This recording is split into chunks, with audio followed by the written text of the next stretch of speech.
Welcome back to the Daily Crypto Roundup. If you've been with us since the early days, you already know how this works. We cut through the noise, dive into the latest headlines, and make sense of the market so you don't have to. And if this is your first time here, hit that follow button now because this is where you'll find your daily unfiltered crypto fix. No jargon for the sake of jargon, no endless waffle, just the stories that matter, told in a way that actually makes sense. Today is a big one. Bitcoin has surged to a fresh 2-month high. Singapore's TOKEN2049 has just wrapped up with record-breaking attendance and some eye-catching names on stage. September's hacks drained over $100 million from projects and protocols. India has cracked down on offshore exchanges in a way that could reshape its domestic market. And despite all that chaos, venture capital money continues to flood into the space with over $5 billion raised in September alone. We'll stitch all of this together and ask the big question. Where does crypto stand as we head deeper into the final quarter of the year? But first, let's look at the numbers. Prices are moving and the mood is greener than it's been in weeks. Bitcoin is trading at around $119,700, up just under 4% in the last 24 hours, and sitting at its highest level in 2 months. Ethereum is at $4,335, a gain of about 4.6%, showing that buyers are coming back with confidence. BNB is steady at $1,018, up around 2%. Solana is changing hands at $218, climbing 3.3%. XRP has pushed back up to $2.95, adding 2.5%. Cardano is ticking up nicely to 76 cents, up almost 2%. Dogecoin is running at 27 cents, gaining 3.4%. Avalanche sits at just over $46, about 2.7% in the green. Toncoin rounds out the top 10 at $7.11, also in the green, up about 1.5%. What's notable is the uniformity here. Nearly all major coins are climbing, suggesting broad momentum rather than just a Bitcoin-driven move. That's the kind of pattern traders look for when they start whispering about the return of a bull trend. So, story number one has to be Bitcoin. For the first time in 2 months, the world's largest cryptocurrency is within touching distance of the psychological $120,000 mark. This matters because it isn't just a number on a screen. It's the level many analysts had been eyeing as the next big resistance zone. Marcus Thielen, head of research at 10x Research, said earlier today that this run reflects both institutional positioning and a renewed appetite for risk. And he's not the only one. Mark Newton of Fundstrat pointed out that Bitcoin's technical setup now resembles the early stages of several past rallies where momentum carried through into October. Traders like to joke about Uptober, the idea that October is historically Bitcoin's strongest month, but the data actually backs it up. Since 2013, Bitcoin has closed green in October in 8 of the last 10 years, with some of its biggest monthly gains coming during this stretch. The 120,000 mark could be the launchpad, or it could be a trap if momentum fades. And yet, when you combine this with what we're seeing in equities, with tech stocks firming and gold steady, the backdrop doesn't look bad at all. And if you think this Bitcoin rally is just about the chart, think again. Infrastructure plays are catching fire too. Backheat Holdings, the crypto custodian and trading platform backed by Intercontinental Exchange, has surged over 140% this week after announcing major restructuring. That's a reminder to investors that when capital flows back into Bitcoin, it often spills into the companies and platforms building around it. That's how you know the rally isn't just speculative noise. It has knock-on effects that ripple out into the broader financial ecosystem. But the real energy this week wasn't just on the charts, it was on the ground in Singapore. TOKEN2049 just wrapped up, and this wasn't just another conference. It drew a record 25,000 attendees, making it the biggest crypto event in the world this year, eclipsing anything else on the calendar. And it wasn't just a crowd of traders with laptops. The event had zip lines, DJs, late-night parties, and headline speakers that included Tron founder Justin Sun and even Donald Trump Jr. Yes, you heard that right. Singapore is making it very clear that it wants to be the global hub for crypto, and TOKEN2049 was the proof of concept. What's interesting is that beyond the flashy marketing, real deals were happening behind the scenes. Venture capitalists, project founders, developers, and even regulators were all in the same space.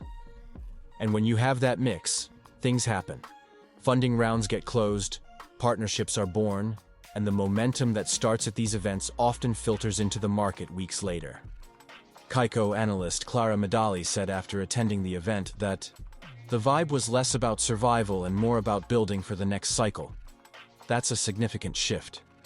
12 months ago, conferences were about licking wounds from the bear market. Now, it feels like people are preparing for what's next. And it isn't just optimism. Singapore's regulatory framework is clearer than most jurisdictions, which gives global players confidence to set up shop. If you want to know where the next wave of talent and money might gravitate, follow the cities hosting the biggest events. Right now, that's Singapore. Now, while everyone was talking about moonshots and conferences, hackers were busy reminding us of crypto's biggest vulnerability. September saw 20 major exploits draining a total of $127 million from projects and protocols. That's down 22% from August, but still, a staggering figure. Victims included UX-Link, Swissborg, and Venus, each losing millions in a matter of hours. According to blockchain security firm PeckShield, 70% of these attacks targeted DeFi protocols. It's a recurring theme. The more composable and open the code, the more vulnerable it becomes. Recton News summarized it bluntly. DeFi is still running a multi-billion-dollar bug bounty program for hackers, except the payouts are unintentional. That's dark humor, but it drives the point home. Here's the issue. Every bull cycle brings not only new investors, but also new targets. The fresh capital makes DeFi and NFT platforms especially attractive to hackers, and while security teams are improving, the gap between innovation and protection remains wide. Analyst Adam Cochran argues that the next bull market won't be defined just by new highs, but by which projects survive the inevitable wave of exploits. If you're holding coins in smaller DeFi protocols, that should be a sobering thought. In crypto, security isn't just a nice-to-have, it's the foundation of survival. From there, we go to India, where regulators are flexing their muscles in a way that could reshape the exchange landscape. The Financial Intelligence Unit of India has issued formal notices to 25 offshore exchanges. Anishal Shetty, founder of Indian exchange WazirX, commented that this move could actually be positive for compliant platforms, as liquidity shifts from non-compliant players to those following the rules. That's a reminder that regulation doesn't always kill markets. Sometimes it strengthens the players who are willing to operate above board. For Indian users, however, this introduces real risks. If you're holding funds on an offshore platform that suddenly gets restricted, you could wake up one morning to frozen withdrawals. That's the nightmare scenario regulators keep pointing to, and it's why they're clamping down so hard. And while India clamps down, Kazakhstan is opening up. This week, Kazakhstan announced the launch of Central Asia's first regulated crypto fund. This is huge for a country that's already been a hub for Bitcoin mining. Now it's aiming to attract not just miners, but capital. The fund is expected to pull in both domestic and international investors, positioning Kazakhstan as a regional leader in crypto finance. Geopolitically, this matters. Countries that embrace crypto don't just attract money, they gain influence. If Kazakhstan succeeds, expect neighboring states to either compete or cooperate in building their own funds. This is how regional ecosystems are born. Now let's talk about where the smart money is going. Despite all the hacks, despite regulatory crackdowns, despite the noise, venture capitalists poured over $5.1 billion into crypto projects in September. That's not chump change. The number of deals may be shrinking, but the size of the checks is growing, which means VCs are being more selective, but also more confident in the projects they do back.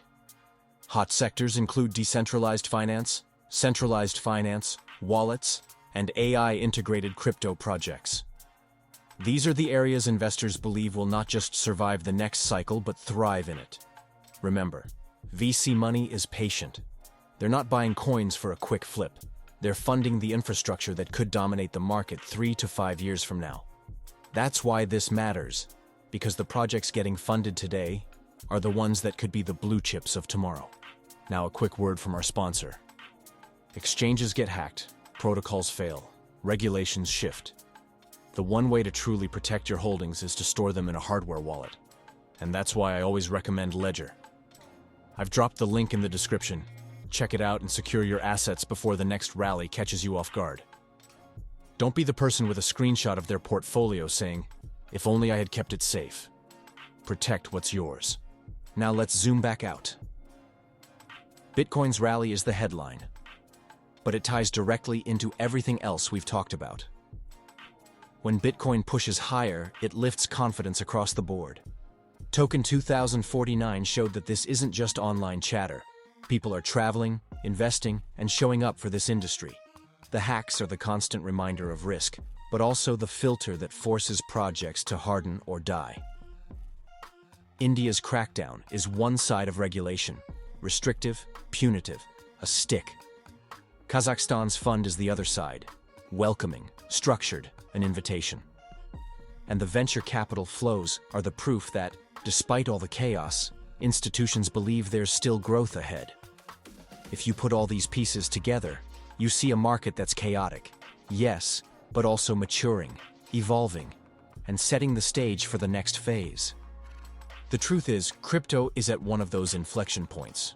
We're not in the Wild West anymore, but we're also not in a fully tamed, regulated market.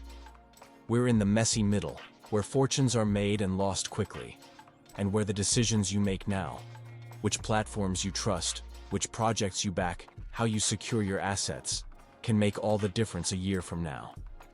Analysts like Lark Davis often say that cycles are less about price and more about behavior. And he's right.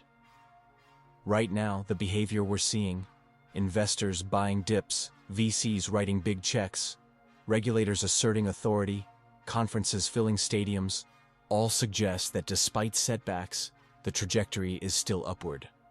So as we wrap today's roundup, let's bring it all home. Bitcoin is knocking on 120,000, Ethereum and Solana are climbing, altcoins are holding steady, and the market mood is more optimistic than it's been in months. The stories of the day: adoption in Singapore, risk in the form of hacks, regulation in India, opportunity in Kazakhstan, and capital flows from VCs. They're not isolated headlines. They're threads in the same fabric, and that fabric is shaping the future of crypto right now. If you've been waiting for signs of life, this is it. The market isn't dead, it's recharging, and when it moves fast. That's your Daily Crypto Roundup. Hit follow so you never miss an update. Let me know which story caught your attention most, and remember, this is the market where fortunes change overnight. Stay smart, stay safe, and we will see you at the top.